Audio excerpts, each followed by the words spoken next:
Here's your teacher trying to make this screencast for the second time, hopefully this time with sound.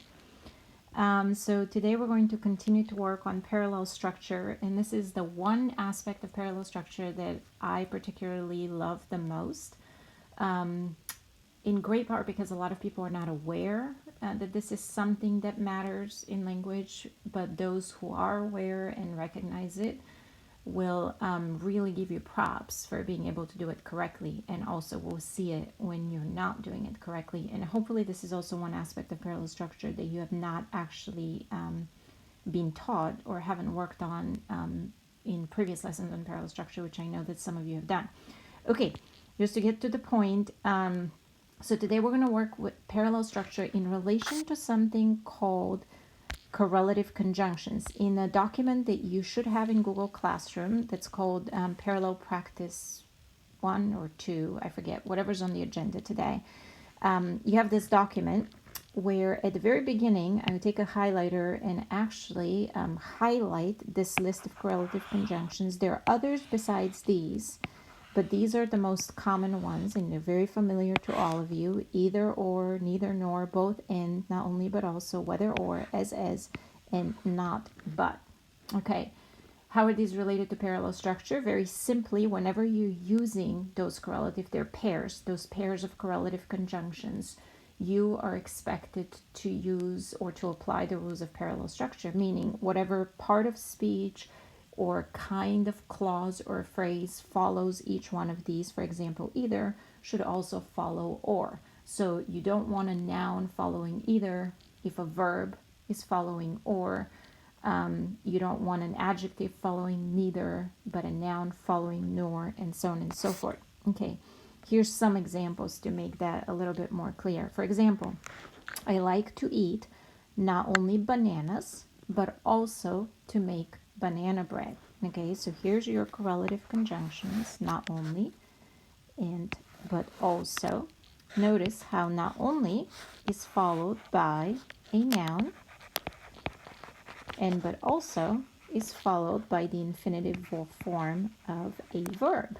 Okay, this is what we call a faulty parallel structure. What you want to make sure is that either both are followed by a noun or both are followed by a verb. So whenever you correct sentences like that, there's usually more than one way to correct it. In this particular instance, you might, for example, change the position of this verb, which is wrongly positioned before not only, but if you rewrite it as I like not only to eat,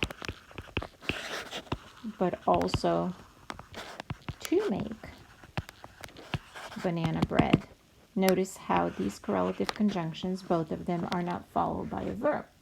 Another thing that you could potentially do here is you could say, I like not only bananas. So leave that noun after not only and make sure that but also is also followed by a noun, but also banana bread. Now, the interesting thing about this particular arrangement here is that obviously you're actually changing a little bit the meaning of the sentence. At this point, you're saying that possibly you like to eat bananas and also banana bread. You're not really talking about making banana bread. So whenever you change sentences to conform to parallel structure, make sure that you're also conveying the meaning that you want those sentences to have. All right. Example number 2, he exercises every day.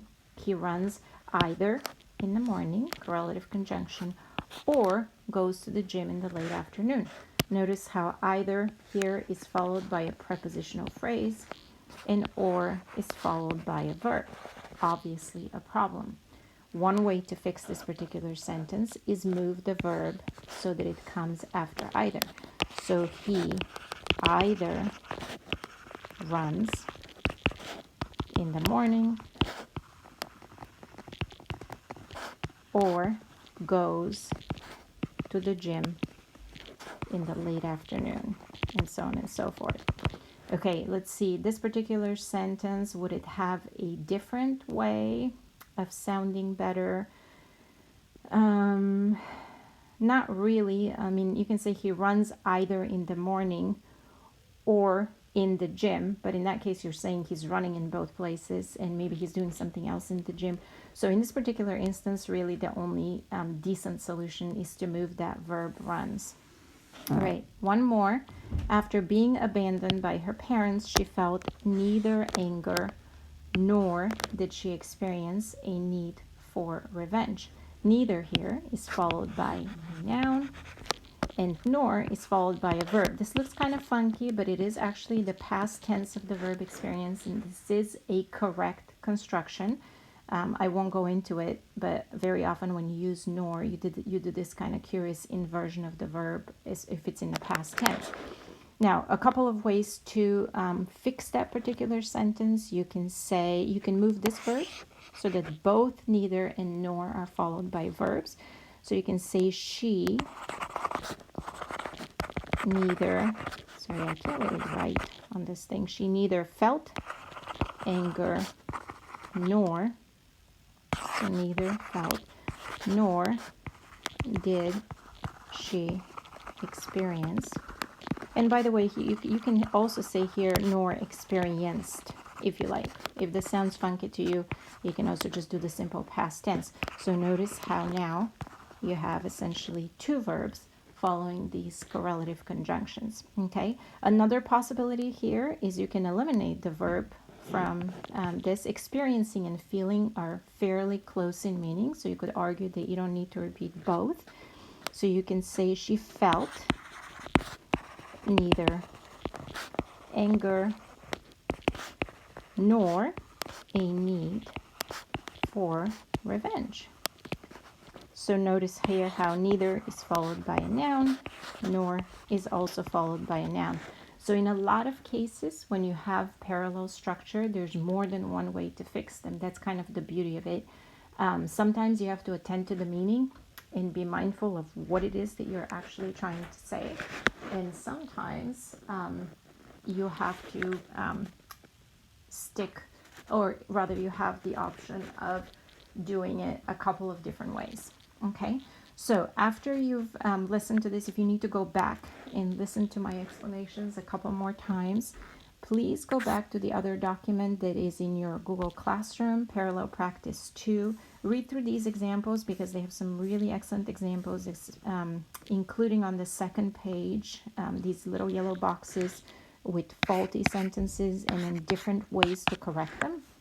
So if anything in what I described or explained is not clear, these should actually be really helpful. And then there are 2 pages of examples that I would like you to do on your own.